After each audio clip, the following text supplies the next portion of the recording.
Hello friends, എല്ലാവർക്കും നമസ്കാരം. എല്ലാവർക്കും ശ്രുതീസ് ലേണിംഗ് സ്ക്വയറിലേക്ക് സ്വാഗതം. നമ്മൾ ഇന്ന് ഡിസ്കസ് ചെയ്യാൻ പോകുന്ന ഇമ്പോർട്ടന്റ് ആയിട്ടുള്ള കുറച്ച് ആനുകാലിക ചോദ്യങ്ങളാണ് കേട്ടോ. അപ്പൊ നാളത്തെ എക്സാം എഴുതുന്ന ആൾക്കാർക്കും അതേപോലെ തന്നെ അപ്കമിങ് എക്സാംസ് എഴുതുന്ന ആൾക്കാർക്കും തീർച്ചയായിട്ടും നിങ്ങൾക്ക് യൂസ്ഫുൾ ആകാൻ പോകുന്ന സെഷനാണ്. പറ്റുന്ന രീതിയിൽ കണക്ഷൻസ് ഒക്കെ കൊടുത്ത് നമുക്ക് സെറ്റ് ആക്കാം. ഓക്കെ, അപ്പൊ എല്ലാവർക്കും ഈ ഒരു സെഷനിലേക്ക് സ്വാഗതം. നമ്മുടെ ആദ്യത്തെ പോയിന്റ്, ഇന്ത്യയിൽ ആദ്യത്തെ സമ്പൂർണ്ണ പ്രവർത്തന സാക്ഷരതയുള്ള ജില്ലയായിട്ട് മാറിയ മണ്ഡല സംസ്ഥാനത്താണ് സ്ഥിതി ചെയ്യുന്നത്? ആൻസർ മധ്യപ്രദേശ് ആണ് കേട്ടോ. ഇന്ത്യയിലെ ആദ്യത്തെ സമ്പൂർണ്ണ പ്രവർത്തന സാക്ഷരതയുള്ള ജില്ലയായിട്ട് മാറിയ മണ്ഡല സംസ്ഥാനത്താണ് സ്ഥിതി ചെയ്യുന്നത്?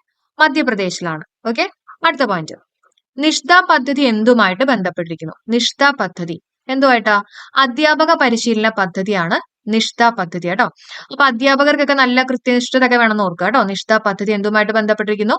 അധ്യാപക പരിശീലന പദ്ധതി. അടുത്ത് നോക്കാം, സംസ്ഥാനത്തെ ആദ്യ ശിശു സൗഹൃദ പോക്സോ കോടതി പ്രവർത്തനം ആരംഭിച്ചിട്ടുള്ളത് എവിടെയാണ്? സംസ്ഥാനത്തെ ആദ്യ ശിശു സൗഹൃദ പോക്സോ കോടതി പ്രവർത്തനം ആരംഭിച്ചിട്ടുള്ളത് കൊച്ചിയിലാണ് കേട്ടോ. അപ്പൊ നമുക്ക് ഈ ശിശു സൗഹൃദ പോക്സോ കോടതി എന്നൊക്കെ പറയുമ്പോൾ ശിശു അല്ലെ, ശിശു എന്നൊക്കെ പറയുമ്പോൾ കൊച്ചുങ്ങളായിട്ടൊക്കെ ഒന്ന് ആലോചിക്കും. കൊച്ചുങ്ങൾ കൊച്ചിയായിട്ട് ഓർത്തു വെക്കുക കേട്ടോ. അടുത്ത പോയിന്റ്, വൈക്കം മുഹമ്മദ് ട്രസ്റ്റിന്റെ 15ാമത്തെ ബഷീർ പുരസ്കാരം ലഭിച്ചിട്ടുള്ള സാഹിത്യകാരൻ ആരാന്ന് ചോദിക്കുകയാണെങ്കിൽ എം മുകുന്ദനാണ്. കൃതി ഏതാ? നൃത്തം ചെയ്യുന്ന കുടകൾ. വൈക്കം മുഹമ്മദ് ട്രസ്റ്റിന്റെ 15ാമത്തെ ബഷീർ പുരസ്കാരം ലഭിച്ചിട്ടുള്ള സാഹിത്യകാരൻ എം മുകുന്ദൻ. കൃതി ചോദിക്കുകയാണെങ്കിൽ നൃത്തം ചെയ്യുന്ന കുടകൾ. അപ്പൊ ജസ്റ്റ് ഒന്ന് കണക്ട് ചെയ്തോളൂ. അതായത് ഈ വൈക്കം എന്നൊക്കെ പറയുമ്പോൾ നമുക്ക് വൈക്കം അമ്പലമായിട്ടൊക്കെ ഓർക്കാം അല്ലെ. വൈക്കം അമ്പലത്തിൽ നൃത്തം ചെയ്യുന്ന കുട്ടികളൊക്കെ ഉണ്ടെന്ന് ഓർക്കാം കേട്ടോ. കുട്ടികളല്ല, കുടകളാണ്. ഇപ്പൊ നമ്മുടെ കൃതി എന്ന് പറയുന്നത് നൃത്തം ചെയ്യുന്ന കുടകളാണ്. നൃത്തം ചെയ്യുന്ന കുടകൾ. ഇനി ഈ ഒരു പുരസ്കാരം ലഭിച്ചിട്ടുള്ള സാഹിത്യകാരൻ ചോദിക്കുകയാണെങ്കിൽ എം മുകുന്ദനാണ് അല്ലെ. അപ്പൊ ഈ കുട്ടികളൊക്കെ മുഖത്ത് ഇങ്ങനെ ചായയൊക്കെ തേച്ചിട്ടായിരിക്കില്ലേ നൃത്തം ചെയ്യുന്നത്. അങ്ങനെ മുഖത്ത് എന്നുള്ള രീതിയിൽ മുകുന്ദനായിട്ടൊന്ന് ഓർത്ത് വെക്കുക കേട്ടോ. എം മുകുന്ദനാണ്. വൈക്കം മുഹമ്മദ് ട്രസ്റ്റിന്റെ 15ാമത്തെ ബഷീർ പുരസ്കാരം ലഭിച്ചിട്ടുള്ള സാഹിത്യകാരൻ എം മുകുന്ദൻ. കൃതി ചോദിക്കുകയാണെങ്കിൽ നൃത്തം ചെയ്യുന്ന കുടകളാണ് കേട്ടോ. നൃത്തം ചെയ്യുന്ന കുടകൾ. അടുത്ത പോയിന്റ് നോക്കാം, മലയാറ്റൂർ ഫൗണ്ടേഷന്റെ പ്രഥമ സാഹിത്യ പുരസ്കാരത്തിന് അർഹനായ എഴുത്തുകാരൻ ആരാന്ന് ചോദിക്കുകയാണെങ്കിൽ സുഭാഷ് ചന്ദ്രനാണ്. ഓക്കെ, മലയാറ്റൂർ ഫൗണ്ടേഷന്റെ പ്രഥമ സാഹിത്യ പുരസ്കാരത്തിന് അർഹനായിട്ടുള്ള എഴുത്തുകാരൻ സുഭാഷ് ചന്ദ്രനാണ്. അപ്പൊ മലയാറ്റൂർ ഫൗണ്ടേഷൻ എന്നൊക്കെ പറയുമ്പോൾ ഒരു മലയായിട്ടൊക്കെ ജസ്റ്റ് ഒന്ന് സങ്കല്പിക്കുക കേട്ടോ. നമ്മളൊരു സീനറി ഒക്കെ വരയ്ക്കുമ്പോൾ ഒരു മല, അതിന്റെ അവിടെ ഒരു ചന്ദ്രനൊക്കെ വരച്ചായിട്ട് ജസ്റ്റ് ഒന്ന് ആലോചിക്കുക.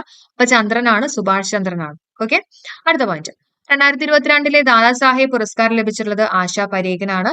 ദാദാ സാഹേബ് പുരസ്കാരം ലഭിച്ചിട്ടുള്ളത് ആശാ പരേഖിനാണ് കേട്ടോ. അപ്പൊ ഒരു ദാദ എന്നൊക്കെ പറയുമ്പോൾ കുറച്ച് പരിക്കുകളൊക്കെ പറ്റുന്ന ഓർക്കുക കേട്ടോ. പരിക്ക്, അങ്ങനെ പരേഖ ആയിട്ടൊന്ന് ഓർത്ത് വെച്ചേക്കുക. ആശാ പരേഖ. 2022 പഴശ്ശിരാജ പുരസ്കാരം ലഭിച്ചിട്ടുള്ളത് കെ എസ് ചിത്രയ്ക്കാണ്. 2022 പഴശ്ശിരാജ പുരസ്കാരം ലഭിച്ചിട്ടുള്ളത് കെ എസ് ചിത്രയ്ക്കാണ് കേട്ടോ. അപ്പൊ പഴശ്ശിരാജ എന്നൊക്കെ പറയുമ്പോൾ പഴശ്ശിരാജയുടെ ഒരു ചിത്രം ഉണ്ടെന്നൊക്കെ ഓർക്കുക. ഓക്കെ, ഒരു ചിത്രം, ഒരു പടം എന്നൊക്കെ ഓർക്കുക കേട്ടോ. പഴശ്ശിരാജ ചിത്രം. അപ്പൊ കെ എസ് ചിത്രയ്ക്കാണ് കിട്ടിയിട്ടുള്ളത്. അടുത്ത പോയിന്റ്, ഹൈഡ്രജൻ ഇന്ധനത്തിലെ ട്രെയിൻ പ്രവർത്തനം ആരംഭിച്ച ലോകത്തിലെ ആദ്യ രാജ്യം ചോദിക്കുകയാണെങ്കിൽ ജർമ്മനിയാണ്. ഹൈഡ്രജൻ ഇന്ധനത്തിലെ ട്രെയിൻ പ്രവർത്തനം ആരംഭിച്ച ലോകത്തിലെ ആദ്യ രാജ്യം ചോദിക്കുകയാണെങ്കിൽ അത് ജർമ്മനിയാണ് കേട്ടോ. അപ്പൊ ഹൈഡ്രജൻ എന്നൊക്കെ പറയുമ്പോൾ നമ്മുടെ പ്രപഞ്ചത്തിൽ തന്നെ ഏറ്റവും കൂടുതലുള്ള മൂലകമാണ് ഹൈഡ്രജൻ അല്ലെ.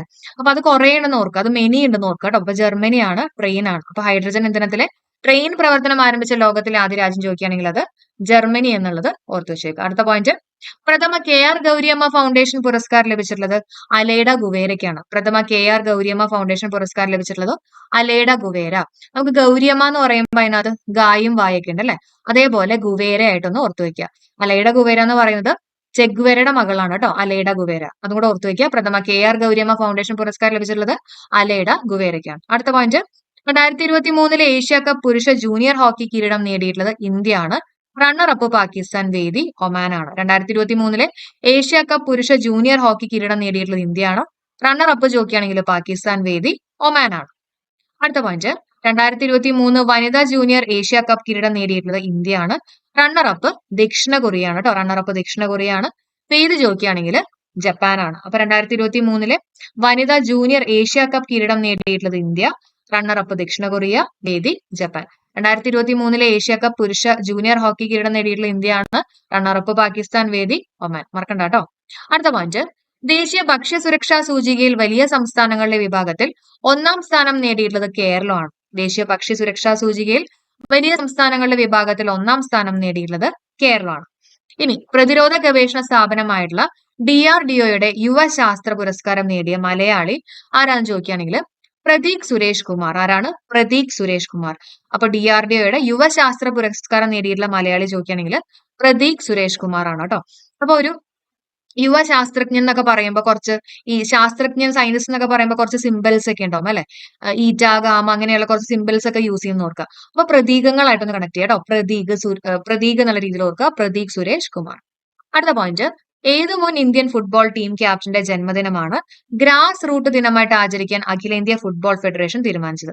ഗ്രാസ് റൂട്ട് ദിനമായിട്ട് ആചരിക്കാൻ തീരുമാനിച്ചിട്ടുള്ളത് ഏത് മുൻ ഇന്ത്യൻ ഫുട്ബോൾ ടീമിന്റെ ക്യാപ്റ്റന്റെ ജന്മദിനമാണ്? PK ബാനർജിയുടെയാണ് കേട്ടോ. PK ബാനർജി. അപ്പൊ നമുക്ക് ഗ്രാസ് റൂട്ട് എന്ന് പറയുമ്പോൾ ഒരു റൂട്ട് അല്ലെ, ഒരു വഴി, ഒരു റൂട്ട്, ആ റൂട്ടിൽ കുറെ ബാനർ ഒക്കെ ഉണ്ടെന്ന് ഓർക്കുക. ഓക്കെ, അപ്പൊ PK ബാനർജിയുടെയാണ് കേട്ടോ. PK ബാനർജി. അടുത്ത പോയിന്റ്, മലപ്പുറം താനൂർ ബോട്ട് അപകടത്തെ കുറിച്ച് അന്വേഷിക്കുന്ന ജുഡീഷ്യൽ കമ്മീഷൻ VK മോഹൻ കമ്മീഷനാണ്. മലപ്പുറം താനൂർ ബോട്ട് അപകടത്തെ കുറിച്ച് അന്വേഷിക്കുന്ന ജുഡീഷ്യൽ കമ്മീഷൻ ഏതാണ്? VK Mohan commission. സംസ്ഥാനത്തെ ആദ്യത്തെ സിനി ടൂറിസം പദ്ധതി ആരംഭിക്കുന്നത് വെള്ളായണിയാണ് കേട്ടോ. തിരുവനന്തപുരത്തെ വെള്ളായണിയാണ് സംസ്ഥാനത്തെ ആദ്യത്തെ സിനി ടൂറിസം പദ്ധതി ആരംഭിക്കുന്നത് വെള്ളായണി. നമുക്കൊരു ടൂറിസം എന്നൊക്കെ പറയുമ്പോൾ വള്ളത്തിലൊക്കെ പോയി എന്നൊക്കെ ഒന്ന് ജസ്റ്റ് കണക്ട് ചെയ്യാം. വെള്ളായണിയാണ് തിരുവനന്തപുരം ജില്ലയിലെ സംസ്ഥാനത്തെ ആദ്യത്തെ സിനി ടൂറിസം പദ്ധതി ആരംഭിക്കുന്ന വെള്ളായണി, തിരുവനന്തപുരം. അടുത്ത പോയിന്റ്, 2023 പത്മപ്രഭ പുരസ്കാര ജേതാവ് സുഭാഷ് ചന്ദ്രനാണ്. 2023 പത്മപ്രഭ പുരസ്കാര ജേതാവ് സുഭാഷ് ചന്ദ്രൻ. എല്ലാവരും പഠിക്കുക. 2023 പത്മപ്രഭ പുരസ്കാര ജേതാവ് സുഭാഷ് ചന്ദ്രൻ. സുഭാഷ് ചന്ദ്രൻ. പുരസ്കാര തുക 75,000 രൂപയാണ് കേട്ടോ. പുരസ്കാര തുക 75,000 രൂപ. ഇനി ONV കൾച്ചറൽ അക്കാദമിയുടെ 2023 ONV സാഹിത്യ പുരസ്കാരം നേടിയത് C രാധാകൃഷ്ണനാണ്. ഓക്കെ, അപ്പൊ ONV കൾച്ചറൽ അക്കാദമിയുടെ 2023 ONV സാഹിത്യ പുരസ്കാരം നേടിയത് C രാധാകൃഷ്ണൻ. ആർക്കാണ്? C രാധാകൃഷ്ണനാണ് കിട്ടിയിട്ടുള്ളത്. ഇനി തെക്ക് കിഴക്കൻ ബംഗാൾ ഉൾക്കടലിൽ രൂപപ്പെട്ട ഈ വർഷത്തെ ആദ്യ ചുഴലിക്കാറ്റ് ചോദിക്കുകയാണെങ്കിൽ മോഗ ചുഴലിക്കാറ്റാണ്. അതിന് പേര് നിർദ്ദേശിച്ചിട്ടുള്ള രാജ്യം ചോദിക്കുകയാണെങ്കിൽ യമനാണ്. തെക്ക് കിഴക്കൻ ബംഗാൾ ഉൾക്കടലിൽ രൂപപ്പെട്ട ഈ വർഷത്തെ ആദ്യ ചുഴലിക്കാറ്റ്. അപ്പൊ ഈ വർഷം രൂപപ്പെട്ടിട്ടുള്ള ബംഗാൾ ഉൾക്കടലിൽ രൂപപ്പെട്ടിട്ടുള്ള ആദ്യ ചുഴലിക്കാറ്റ് മോഗയാണ്. അപ്പൊ ഒരു പുക പോലെയൊക്കെ വന്നു ഓർക്കുക കേട്ടോ. ആദ്യത്തെ ചുഴലിക്കാറ്റ് ആയതുകൊണ്ട് തന്നെ ഒരു പുക പോലെ വന്നു ഓർക്കുക. മോഗയാണ്. അതിന് പേര് നിർദ്ദേശിച്ചുള്ള രാജ്യം യമനാണ്. അപ്പൊ ഒരു പുകയൊക്കെ വന്ന് പിന്നെ ഈ യമൻ കാലൻ വന്നു എന്നൊക്കെ ഓർക്കുക. അതേപോലെ യമൻ ആയിട്ടൊന്ന് ഓർക്കുക കേട്ടോ. അപ്പൊ പേര് നിർദ്ദേശിച്ചിട്ടുള്ള രാജ്യം യമനാണ്. എവിടെയാണ്? ബംഗാൾ ഉൾക്കടൽ എന്നുള്ളത് ഓർത്തു വെച്ചേക്കുക. ഓക്കെ, അടുത്ത പോയിന്റ്, രണ്ടാം പ്രസവത്തിൽ പെൺകുഞ്ഞ് ജനിക്കുന്ന അമ്മമാർക്ക് 6,000 രൂപ ധനസഹായം നൽകുന്ന പദ്ധതി ഏതാന്ന് ചോദിക്കുകയാണെങ്കിൽ പ്രധാനമന്ത്രി മാതൃവന്ദന യോജനയാണ് കേട്ടോ. അപ്പൊ രണ്ടാം പ്രസവത്തിൽ പെൺകുഞ്ഞ് ജനിക്കുന്ന അമ്മമാർക്ക് 6,000 രൂപ ധനസഹായം നൽകുന്ന പദ്ധതി ഏതാണ്? പ്രധാനമന്ത്രി മാതൃവന്ദന യോജന. അടുത്ത പോയിന്റ്, 2023 ആഗോള മാധ്യമ സ്വാതന്ത്ര്യ സൂചികയിൽ ഇന്ത്യയുടെ സ്ഥാനം ചോദിക്കുകയാണെങ്കിൽ 161. ഓക്കെ, 161. നമ്മൾ ഇൻഡെക്സിന്റെ ഒക്കെ ഡീറ്റെയിൽഡ് ആയിട്ടുള്ള വീഡിയോ ചെയ്തിട്ടുണ്ടായിരുന്നു കേട്ടോ. കോഡ് വെച്ചിട്ട് കാണാത്തിട്ടുണ്ടെങ്കിൽ വീഡിയോ കാണാം. ജസ്റ്റ് ഓർത്ത് വെച്ചേക്കുക, പ്രസ് ഫ്രീഡം ഇൻഡെക്സിൽ അല്ല ഇന്ത്യയുടെ സ്ഥാനമാണ് ചോദിച്ചിട്ടുള്ളത്. അപ്പൊ ഈ മാധ്യമം എന്നൊക്കെ പറയുമ്പോൾ നമുക്ക് ന്യൂസ് പേപ്പർ ഒക്കെ കിട്ടുമ്പോൾ തന്നെ നമ്മളത് ചൂടാറാണ്ട് നമ്മൾ വായിക്കണം അല്ലെ. 6 വെച്ചിട്ട് ഓർക്കുക കേട്ടോ. അപ്പൊ 161. അല്ലെങ്കിൽ മാധ്യമമൊക്കെ വീട്ടിൽ വരുന്നത്, ന്യൂസ് പേപ്പർ ഒക്കെ നമ്മുടെ വീട്ടിൽ വരുന്നത് 6 മണിക്കാണെന്ന് വിചാരിക്കുക. കാലത്ത് 6 മണിക്ക് ഓർക്കുക. അപ്പൊ 161 ആയിട്ടൊന്ന് കണക്ട് ചെയ്യുക. ഒന്നാം സ്ഥാനം നോർവേ ആണ്. ഒന്നാം സ്ഥാനം നോർവേ. ഓക്കെ, അപ്പൊ ന്യൂസ് പേപ്പർ ഒക്കെ കൊണ്ട് ഒരു വഴി കൂടെയാണ് വരുന്നതെന്ന് ഓർക്കുക. നോർവേ, വേ കേട്ടോ, വഴിയായിട്ടൊന്ന് ഓർത്ത് വെച്ചേക്കുക. അടുത്ത പോയിന്റ്, ഭരണഘടനാ ശില്പിയായിട്ടുള്ള ഡോക്ടർ BR അംബേദ്കറിന്റെ ഇന്ത്യയിലെ ഏറ്റവും വലിയ പ്രതിമ അനാച്ഛാദനം ചെയ്തിട്ടുള്ളത് ഹൈദരാബാദിലാണ്. ഓക്കെ, ഏറ്റവും വലിയ പ്രതിമ അനാച്ഛാദനം ചെയ്തിട്ടുള്ളത് BR അംബേദ്കറിന്റെ ഇന്ത്യയിലെ ഏറ്റവും വലിയ പ്രതിമ അനാച്ഛാദനം ചെയ്തിട്ടുള്ളത് ഹൈദരാബാദിലാണ്. 125 അടിയാണ് ഇതിന്റെ ഉയരം എന്ന് പറയുന്നത്. അപ്പൊ നല്ല ഹൈറ്റ് ആണെന്ന് ആലോചിക്കുക. ഹൈ എന്നുള്ള രീതിയിൽ ഹൈദരാബാദ് ഏറ്റവും വലിയ പ്രതിമയല്ല. അപ്പൊ നല്ല ഹൈറ്റ് ആണെന്ന് ഓർക്കുക. ഹൈദരാബാദ് കേട്ടോ. ഇനി ആഭ്യന്തര യുദ്ധം രൂക്ഷമായിട്ടുള്ള സുഡാനിൽ നിന്ന് ഇന്ത്യക്കാരെ നാട്ടിലെത്തിക്കുന്നതിനുള്ള കേന്ദ്ര സർക്കാരിന്റെ രക്ഷാ ദൗത്യം ചോദിക്കുകയാണെങ്കിൽ ഓപ്പറേഷൻ കാവേരിയാണ്. അപ്പൊ ആഭ്യന്തര യുദ്ധം രൂക്ഷമായിട്ടുള്ള സുഡാനിൽ നിന്ന് ഇന്ത്യക്കാരെ നാട്ടിലെത്തിക്കുന്നതിനുള്ള കേന്ദ്ര സർക്കാരിന്റെ രക്ഷാ ദൗത്യം ഏതാണ്? ഓപ്പറേഷൻ കാവേരി. പഠിച്ചു വെച്ചേക്ക്, ഓപ്പറേഷൻ കാവേരി. ഓപ്പറേഷൻ കാവേരി. 2023 ഫെബ്രുവരിയിൽ സിറിയയിലും തുർക്കിയിലും ഉണ്ടായ ഭൂകമ്പത്തെ തുടർന്ന് ഇന്ത്യ നടത്തിയ രക്ഷാ ദൗത്യ പ്രവർത്തനങ്ങൾ ഓപ്പറേഷൻ ദോസ്താണ് കേട്ടോ. ഓപ്പറേഷൻ ദോസ്താണ്. ഇനി 2022 റഷ്യ നടത്തിയ യുക്രൈൻ അധിനിവേശത്തെ തുടർന്ന് പ്രദേശത്ത് കുടുങ്ങിപ്പോയ ഇന്ത്യക്കാരെ തിരികെ നാട്ടിലെത്തിക്കാൻ നടത്തിയിട്ടുള്ള ദൗത്യം ഏതാ? ഓപ്പറേഷൻ ഗംഗയാണ്. അപ്പോ 2022 റഷ്യ നടത്തിയ യുക്രൈനിൽ അധിനിവേശത്തെ തുടർന്ന് പ്രദേശത്ത് കുടുങ്ങിപ്പോയ ഇന്ത്യക്കാരെ തിരികെ നാട്ടിലെത്തിക്കാൻ നടത്തിയിട്ടുള്ള ദൗത്യം ഏതാണ്? ഓപ്പറേഷൻ ഗംഗ. അപ്പൊ ഈ പോയിന്റ്സ് നമുക്ക് ഒന്നും കൂടെ നോക്കാം. ആഭ്യന്തര യുദ്ധം രൂക്ഷമായിട്ടുള്ള സുഡാനിൽ നിന്ന് ഇന്ത്യക്കാരെ നാട്ടിലെത്തിക്കുന്നതിനുള്ള കേന്ദ്ര സർക്കാരിന്റെ രക്ഷാ ദൗത്യം ഓപ്പറേഷൻ കാവേരിയാണ്. ഓപ്പറേഷൻ കാവേരി.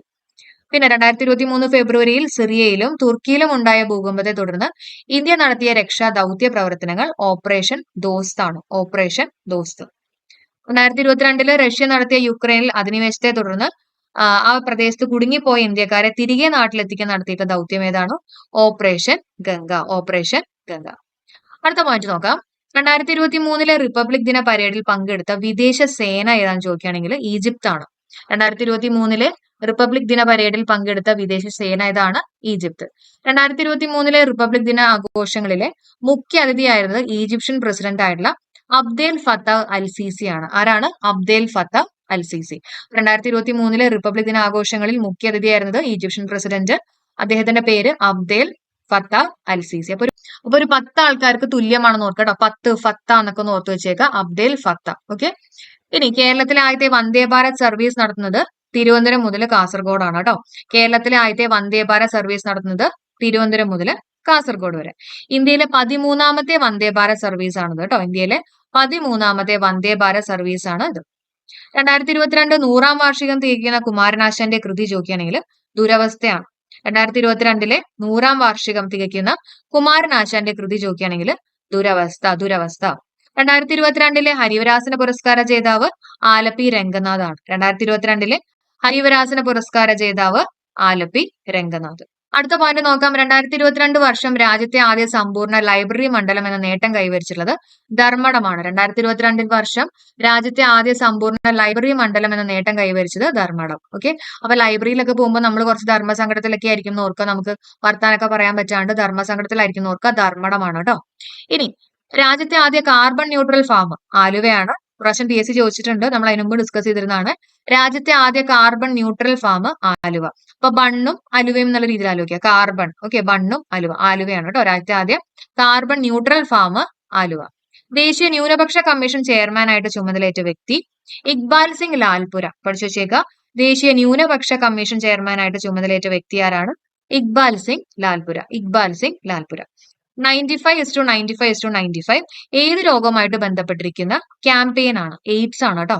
95:95:95 ഏത് രോഗവുമായിട്ട് ബന്ധപ്പെട്ടിരിക്കുന്ന ക്യാമ്പയിൻ ഏതാണെന്ന് ചോദിക്കുകയാണെങ്കിൽ എയ്ഡ്സ് ആണ്. അടുത്ത പോയിന്റ്, കേരള ഹൈക്കോടതിയുടെ നിലവിലെ chief justice Ashish J Desai ആണ്. കേരള ഹൈക്കോടതിയുടെ നിലവിലെ ചീഫ് ജസ്റ്റിസ് ആരാണ്? ആശിഷ് ജെ ദേശായി. ഓക്കെ. അപ്പൊ ഹൈക്കോടതി എന്ന് പറയുമ്പോൾ നമുക്ക് ഹൈ ആയിട്ടൊന്ന് കണക്ട് ചെയ്യാം കേട്ടോ. ഹൈ എന്നൊക്കെ പറയുമ്പോൾ നമ്മളൊരു ഹൈറ്റിലൊക്കെ എത്തണം എന്ന് നമ്മളെല്ലാവരുടെ ഒരു ആശയാണെന്ന് ഓർക്കുക. ആശിഷ് കേട്ടോ. ആശിഷ് ജെ ദേശായി. അപ്പൊ കേരള ഹൈക്കോടതിയുടെ നിലവിലെ chief justice Ashish J Desai. Peramaram ആരുടെ കൃതിയാണ്? സതീഷ് ബാബു പയ്യന്നൂരിന്റെ ആണ് കേട്ടോ. പേരമരം ആരുടെ കൃതിയാണ്? സതീഷ് ബാബു പയ്യന്നൂർ. ഈ പയ്യന്മാരൊക്കെയാണ് പേരമരത്തിന്റെ മുകളിൽ കയറണമെന്ന് ഓർക്കുക കേട്ടോ. സതീഷ് ബാബു പയ്യന്നൂർ. പേരമരം ആരുടെ കൃതിയാണ്? സതീഷ് ബാബു പയ്യന്നൂർ. 44ാമത്തെ ലോക ചെസ് ഒളിമ്പ്യാഡിന്റെ ഭാഗ്യചിഹ്നം തമ്പി എന്ന കുതിരയാണ്. ഓക്കെ. 44ാമത്തെ ലോക ചെസ് ഒളിമ്പ്യാഡിന്റെ ഭാഗ്യചിഹ്നം ചോദിക്കുകയാണെങ്കിൽ തമ്പി എന്ന കുതിര. നമ്മൾ ഒരുപാട് തവണ നമ്മൾ റിപ്പീറ്റ് ചെയ്തിട്ടുള്ളതാണ് കേട്ടോ. അടുത്ത പോയിന്റ് നോക്കാം. Made in India 75 years of business and enterprise ആരുടെ പുസ്തകമാണെന്ന് ചോദിക്കുകയാണെങ്കിൽ അമിതാഭ് കാന്തിന്റെയാണ് കേട്ടോ. ആരുടെയാണ്? അമിതാഭ് കാന്ത്. ഓക്കെ. ഇപ്പൊ ബിസിനസ് എന്നൊക്കെ പറയുമ്പോൾ നമ്മൾ പറയില്ലേ ഈ ബിസിനസ് മാഗ്നറ്റ് എന്നൊക്കെ പറയും അല്ലെ. ബിസിനസ് മാഗ്നറ്റ് അതായത് ഒരു കാന്തം എന്നുള്ള രീതിയിൽ പറയും. ബിസിനസ് കാന്തമായിട്ട് ആലോചിക്കട്ടെ. അപ്പൊ കാന്താണ് Amitabh Kant. Made in India 75 years of business and enterprise ആരുടെ പുസ്തകമാണ്? അമിതാഭ് കാന്ത്.